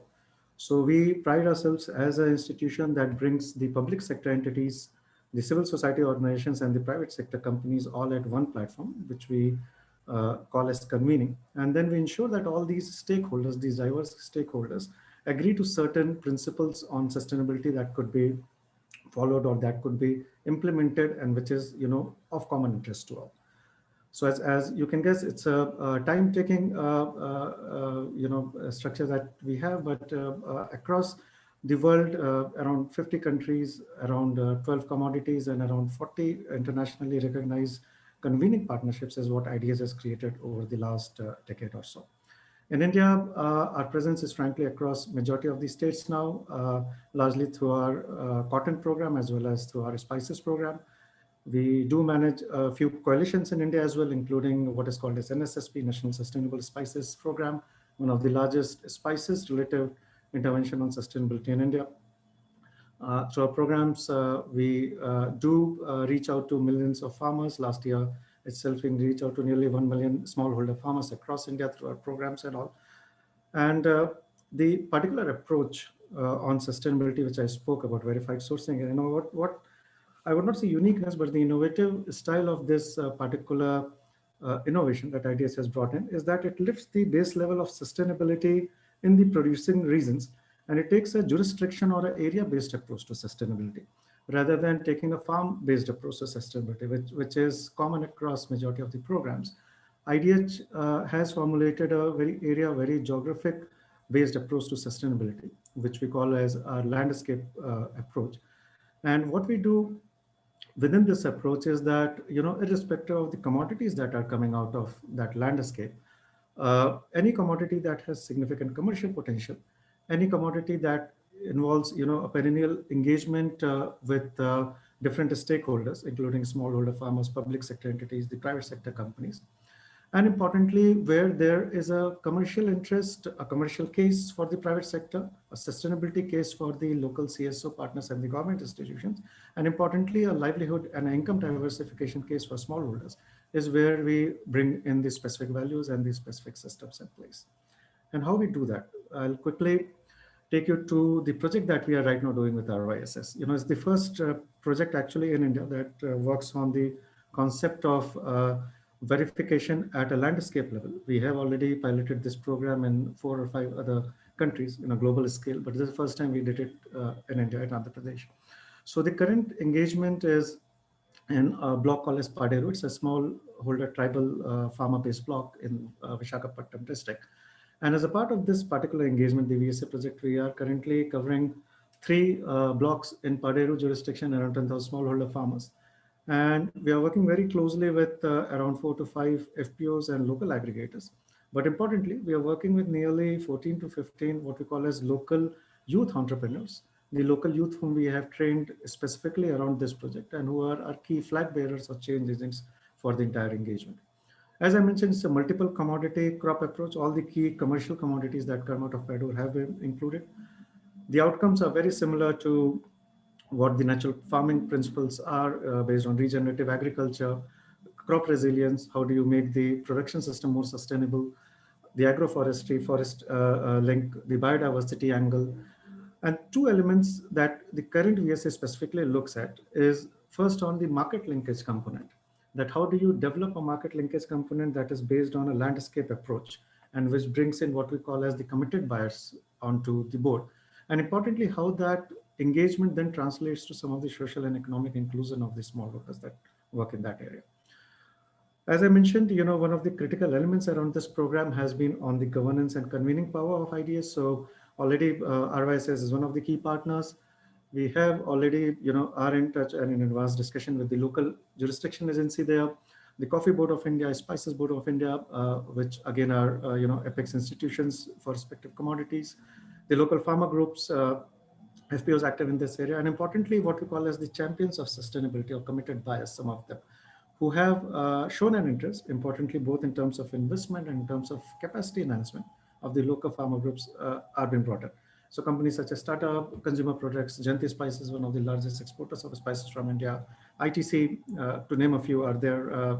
We are in touch with at least 7 or 8 other, important sustainability champions, what we call, who have shown an interest. One of the important aspects in this project, which I'll cover quickly, and where technology could play a critical part, is why we are doing this. Why there is a need of intervention that works on a jurisdiction approach, that works on partnership and compact creation, what we call, is actually needed, given that there are a number of initiatives already being run. So what we have done as a part of this project, what we did was we identified the core sustainability challenges with respect to the local community that are there. And importantly, what are some of the interventions that may be needed where convening or partnership plays a critical role, where all the partners, if they are brought in, will play a specific role. And there are a few things related to ICT and specifically the technology stack where critical areas could be covered. So for instance, one of the important aspects that we realized on the forest and natural ecosystems is while the chemical use is practically negligent because of the work of Ry.S.S, the use of agroforestry adoption as a business case is not very efficient still. Similarly, while there is a lot of guidance that is there on good agriculture practices and other things, however, how do you integrate things such as soil management, water management at a complete landscape level is something where technology could play a critical role in terms of improved adaptation with the smallholder farmers. Similarly, on the livelihoods part, while the household income levels are not very high, however, a lot of potential in terms of multi-cropping, in terms of 365 green desk cover, which Vijay spoke about, exists. But importantly, how do you ensure that all the farmers are following those practices? Is there a verifiable method to do or measure some of the things there? And on post-harvest management, which again is linked to livelihoods, and we do speak about how the fair price of the produce could be transferred to the farmers. How would you ensure that what the market needs, what the farmer understands of the market, these two elements are matched? And importantly, the farmers then follow the practices according to the market, and then they get the benefits. So how do you ensure that there's a verification protocol in place? How do you ensure that technology is enabled for this verification is something that we are currently envisaging and implementing in this project. So just to summarize very quickly, in terms of our outreach currently, as I mentioned, the idea is to take the 3 blocks. In next year, we want to cover all the key, tribal agencies, and the ambition is that how can you make the majority part of the state of Andhra Pradesh as a natural farming hub and take a landscape approach so that the entire state is recognized as a natural farming landscape zone where companies, different organizations can partner together to reap the benefits and importantly transfer some of these benefits to the smallholder farmers. So I'll take a pause here, sir. I hope I have done good on time. No, thank you. Thank you very much, Saurabh. Professor Kamkoti, sorry we went beyond, but the very rich presentation. So I was also very hesitantly I intervened. Yes. But now it's over to you and to the group, very patient group who have been listening, and so grateful to all of you for this opportunity. Over to you. I'll just spend 2 more minutes before we open up for questions. I'll request all of you to please type your questions in the chat box and we will take it forward. So what is next? So the next step that we request all of you who are present here is to volunteer. So we have created what we call as the IT Krishi Setu, where let we technologists understand the farmer. So one of the things is that we request you to register as an IT Krishi Setu volunteer at https://pravartak.org.in. So here you can click on the initiatives, then RASA link, and there is a join us here, and you can join there. We just take some basic information so that we could reach you. So this is the full link also. I'll type this on the chat box. And you also tell your friends. We have around 61 people, including me, in this talk now. But you can also basically tell your friends to volunteer for this. Now, this is what we plan over the next 6 months. Of course, a lot of work have been done towards building up this stack. One thing is that we meet farmer. We want the IT people to meet farmer and record inputs, and through a central suggestion management system that we will host, we'll be hosting at pravartak.org.in site. And then we'll also frame a set of questions that needs to be asked to the farmer, and that will be framed, and you can go interview with them, take some suggestions. Then any extra inputs can be given. The RASA core team shall facilitate these meetings. So with the help of Vijay sir, we will have we'll find NGOs who can actually facilitate these meetings. And all the inputs that we collect through this central suggestion management system will form the SRS, the system requirement specification of RASA. And there's a lot of great work done by all the team that we have seen here, and many things that other people are attending. I also see people with a lot of IT background and interest here in the talk, in the presentation. We will use all the great work done by all of you, and we will we'll reuse it for this wherever we found the place, and also we will create new things to fill the gaps, right? So essentially, once this SRS is in place, we know what are existing and what needs to be filled, and we can roll out one or two or multiple solutions so that we can basically take it forward.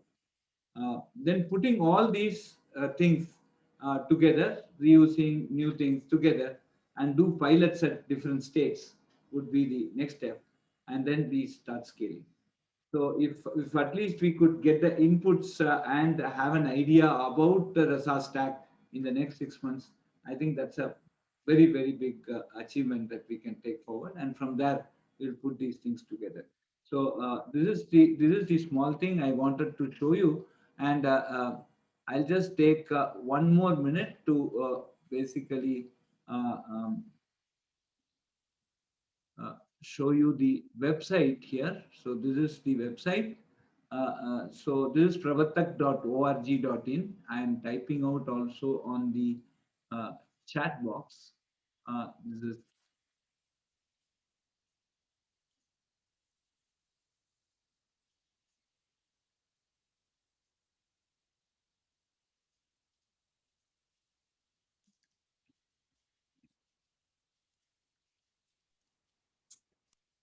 yeah. So and you can click on the initiatives here, and then you'll see RASA here. You can click on the details. We put a small introduction here, and then you click on join us here. So that is a join us here. That this takes you to this form. This is a IT Krishi Setu. You just ask for your name, mobile number, your email ID, and the residential state, and your basic education. And that and we just take your consent to share it with all the RASA participants, and you can submit. And this is a simple registration which we love all your friends, everybody to do here, and then we will take and we will reach you with the next steps.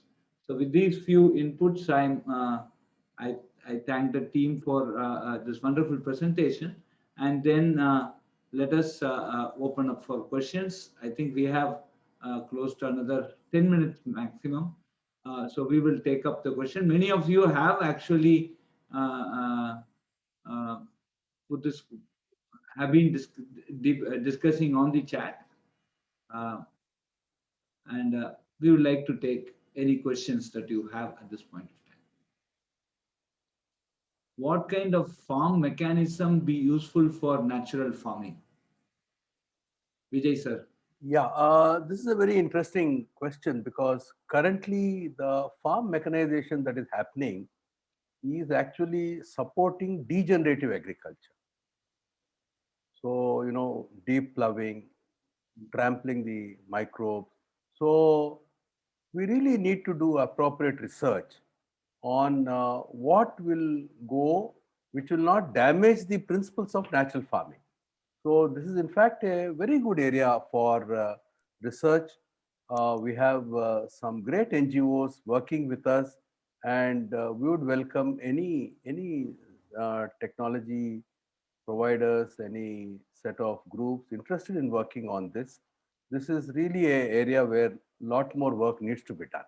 I agree with the particular suggestion that has come. We need to do more research on this, because the current technology, see, as somebody pointed out, you need an ecosystem. So the current technology is also around degenerative agriculture. So we need a new ecosystem around regenerative agriculture. So that is so everything we have to relook. So that's a very, very good point, and we really need that. I also want to make one request which you already made. And again, Prashant mentioned that his learning as an IT professional came from staying in a village. And that's why I admire him so much. So I would really request IT colleagues, maybe IT companies, if they can depute their, young colleagues, those who are interested in natural farming, interested in regenerative agriculture, to be, to spend a month or two, one season, to be with the farmers, not just go with a questionnaire.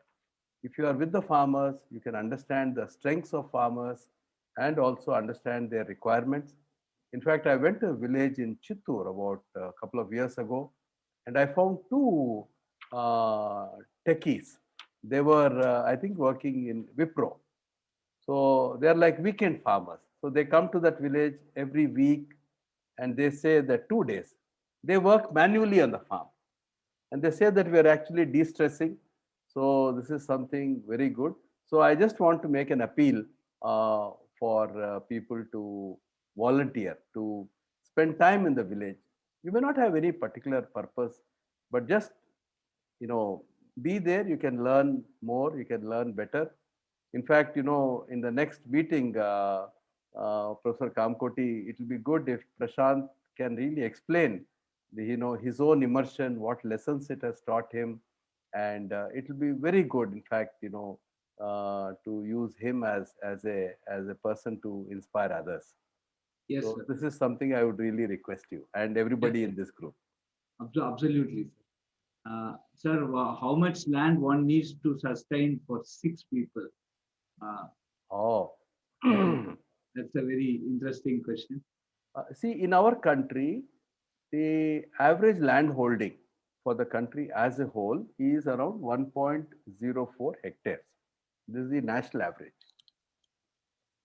And the way we are doing agriculture, the cropping intensity is 1.36. That means a plot of land, you can have 1.36 cropping seasons. And that is in the current chemical agriculture scenario. But the agriculture that we are practicing through regenerative agriculture, it is possible that 1 hectare of land can actually yield 3 crops. So we can actually increase productivity uh, potentially 2.5 times. And there's a lot of degraded land in this country. So if even half of that land can be brought back into cultivation, so there'll be more than enough. So for 6 people, I can't say the exact number, but easily half acre, 1 acre, half acre to 1 acre should be enough. If we have what is called as a 5-layer model and also a polycropping model, where farmers can take about 15 to 20 crops throughout the year. So except for salt, they don't have to buy anything else. Yes. Thank you, sir. What are pulse can be used for making Jivamrita? Any kind of pulse, any kind of pulse. Whatever is the cheap one, whatever is low cost, because it just needs some protein, the nitrogen to be supplied. So it doesn't matter, any pulse. I understand that ISRO, Government of India, has used satellite imaging to study soil in small parts of farmland. Is this data made available to farmers? I don't know whether they are user friendly. I'm not sure, and that is also the purpose of our work with ICRAF, because as Tor explained, there are so many parameters that are going to be studied in our current study, and in fact, Tor's work is actually very unique in the whole world, and so we are hoping that in Andhra Pradesh, for every survey number, because we are also increasing the land degradation surveillance framework sites. So every small field, we can get multiple parameters and of very high resolution. So definitely we can give much more information to farmers. But what you're saying is right. We have to find a way in which this is communicated back to farmers, and that is really our weakness right now, Yes. because the technology doesn't speak to farmers. So we have to address that. That is, I think, really very important. So insights about hill farming as to in what way one can support hill farming. Oh yes, that's very important, because you see currently the all our tribal areas, which is again on hilly areas, we are losing a lot of soil. So we need to have obviously a lot of for tree cover. We have to have multi-layer farming and keep the ground covered so that we are not eroding soil. And you see, especially in the northeast, the hills are still recent hills.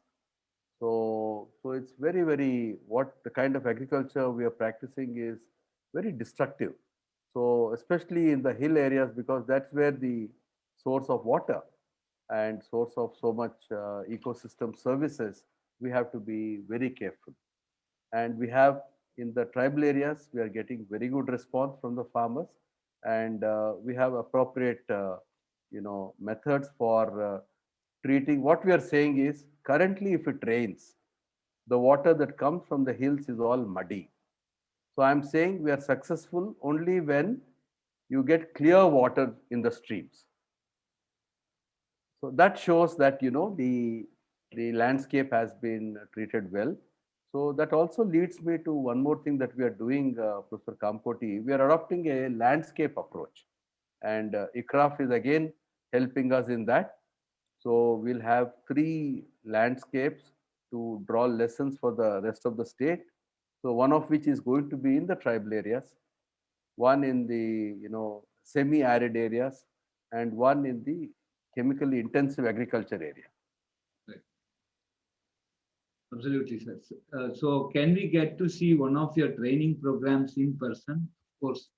Oh yes, I will share these training programs, and if there is a group available, who are ready to travel, then we'll make necessary arrangements Actually, for we can them. make it as formally a skill-based development program itself under RASAs. We will make it as. Yeah, in fact, I have been asked, as I said, we have a solution for youth unemployment. Yes. So, because currently the rural youth who are migrating for low-paid jobs in the urban areas, Sure. and the COVID pandemic has shown how vulnerable those lives are. So we are trying to tell them, if you can earn 10,000 rupees to 25,000 rupees every month in your own village. Yes. It's more than. So, even if they earn 20,000 in a city, half of that is actually going for, their cost of living. So that's why I said jobs in agriculture is really a very important area, and I would be very happy if partners in this, group, in the RASA group, can work on that. It's win-win for everybody. Yes. So very inspiring, and we would be very happy to connect Tech Mahindra team. Thank you, Dr. Kanchan. That would multi-layer farming really give good yield? Absolutely. Absolutely. It's not only going to give good yield, it's going to be good for the soil. It's going to be good for the microclimate. So it has multiple benefits. And that's how nature is, in a forest, the way nature, it doesn't like monocrop. Nature doesn't function like that. So nature likes diversity in types of crops, in the heights of crops. So yes, it's very, very important principle. It's like biomimicry. When you are mimicking nature, so obviously the multi-layered farming is a very essential principle in nature itself. What are your thoughts? Yes, sir, please, sir. Sorry. No, I think if Liga Reddy can ask his question, he's got very interesting observations. So because he's put a very long statement, I was just thinking if he would like to ask a question. What are your thoughts about hydroponic farming? Oh, no, please don't go for that, because it's again a chemical agriculture. You see, human body has 59 elements, and so far scientists have found use for 32 elements. This has to come from soil. In hydroponics, it's a closed system. So whatever chemicals you put in the solution, only that you'll be imbibing. As I showed you, there's copper, magnesium, manganese, molybdenum, you need selenium. So what are the salts that you're going to put in hydroponics? So hydroponics and chemical agriculture are one and the same. Soil is the, soil is where life comes from. You would like to go into further detail to understand how the data is being captured and used from Dr. Kanchan, and how we can help. Please get more volunteers from different parts of your organization. All of you who have joined here, if you can get volunteers from different parts of India. For example, Kanchan is from Tech Mahindra. I think they have offices almost every place. You can get volunteers, especially with the basic IT background or engineering background. That's also, if they can just register in our site, then we will certainly form a very nice process flow by which we can address all these and how this is going to take forward. So that's the thing. And then when do we meet next? Yeah, we will certainly keep you posted on that. Surely in this financial year, we'll again meet for sure. Before March 31st, we'll have another meeting. And what is solution for those farms who depend on rain? Can you explain more on how to harvest water from air? Does this happen naturally, or we need to have a machine setup? No. You can't have, you don't need a machine. It happens very naturally. Actually, because of paucity of time, I couldn't go into it in detail. Actually, Professor Kamkoti, this is a breakthrough for the first time in the world. So regenerative agriculture, we have tweaked it, like a hack, as I think that's what is understood in the IT world. So we have hacked the system. So this is for the first time in the world. And I would really like those who are interested to see in areas where there is no rainfall, how we're able to raise crops 365 days of the year. In that brief, in my presentation, I showed one farmer in Anantapur. That is where 17 out of 20 years have been drought years. And this harnessing water from the air is something we learned from an Australian scientist. He's our mentor, and he is helping us in doing the research. And we'd be very happy if a team from group here who wants to understand this can visit. And actually March, April would be a very good month to visit, because there'll be no crops anywhere except our 365 days green cover plots. So you can really understand that and look into what is happening. And we have a person from Karnataka who is replicating it this year in Karnataka. Linga Reddy Harshavardhan has asked a question about the complete pesticides and how the uncertainty that is lurking the farmers. I think that is what we are basically trying to address through this entire effort of trying to put a stack for India, which will very clearly address this and with a very sufficiently robust feedback mechanism. I think that is the answer to that. And is there any scope of doing a research project for India? Of course, there is a lot of scope, as I had mentioned. I think Lokesh Agarwal, he joined a bit late. So we have almost every discipline of engineering, every department of IIT Madras will have a role to play in this RASA stack. So there's absolutely no doubt that multiple research projects can be done by engineering students. Will the recording be available? Yes, this recording will be made available at the pravartak.org.in site immediately after the end of this lecture, this interaction. And then would you brief on NRI role to participate in this interesting organization / this is from Mr. Subramanian. So, sir, you are called on. No, we would welcome that. We would like to know how exactly they would like to participate, because there are so many dimensions here. Would they like to adopt a village? Would they like to, join in marketing? There's very wide scope. Would they like to adopt a school where we can take up regenerative agriculture in the school compound, have regenerative agriculture in the school curriculum? So it's entirely dependent on, the NRI. I think I would really request Subramaniam to get in touch. It's possible that his own village is now covered under natural farming, so it's good. But it's we are completely open, Dr. Kamkoti. We're completely open. We want to know what they would like to partner in. Yes.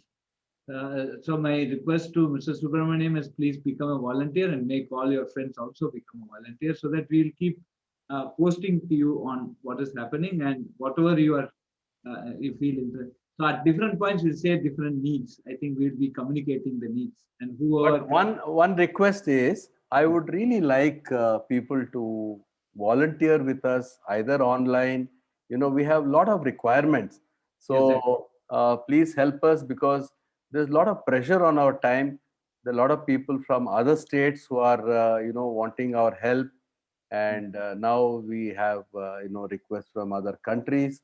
So please join us. Give us your time. Give us your time. That is most important.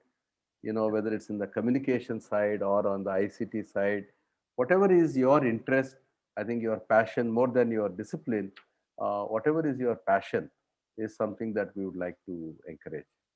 But we need people to join us. We Yes, are absolutely. very short staffed, and my team, I don't know when they sleep or when they're working throughout the day and night. So we really will be very happy, and if you join us, you don't feel that you're working, so you will be enjoying it. Yes.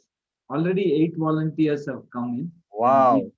and we need So, Professor we need Kamkoti, I'm willing to, have a weekly meeting, just to get more volunteers. This is so heartwarming to see we, this we, participation.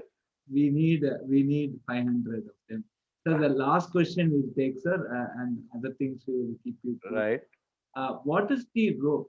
How many cows do we need to cultivate 10-acre land to make Jivamritam, and cow's role is very much stressed upon. Why cow in particular?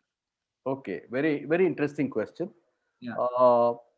Actually, it's basically, we also struggled with this. We are now, looking at it scientifically, whether you can have cows, whether you can have buffaloes.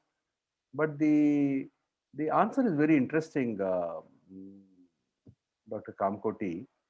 The hoofed animals, the ungulates, they evolved around 50 to 60 million years ago, and it was around that time grasses came on the planet. So grasses and the herbivores have actually co-evolved. And what we are finding is that in order to trigger the soil microbiology, we need the dung and urine of the hoofed animals.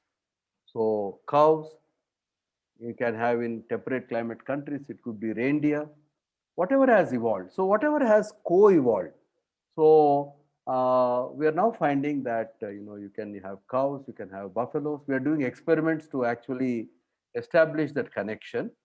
Uh, and so, yes, you need an animal, a hoofed animal, because there is something very interesting that happens when their cow dung and cow urine, or animal dung and urine is applied to the soil. Now there are people, who are saying that you don't need animals. You can actually work without animals, and that's what is happening in the Western countries. So they're using the biostimulants that are coming in the form of compost teas.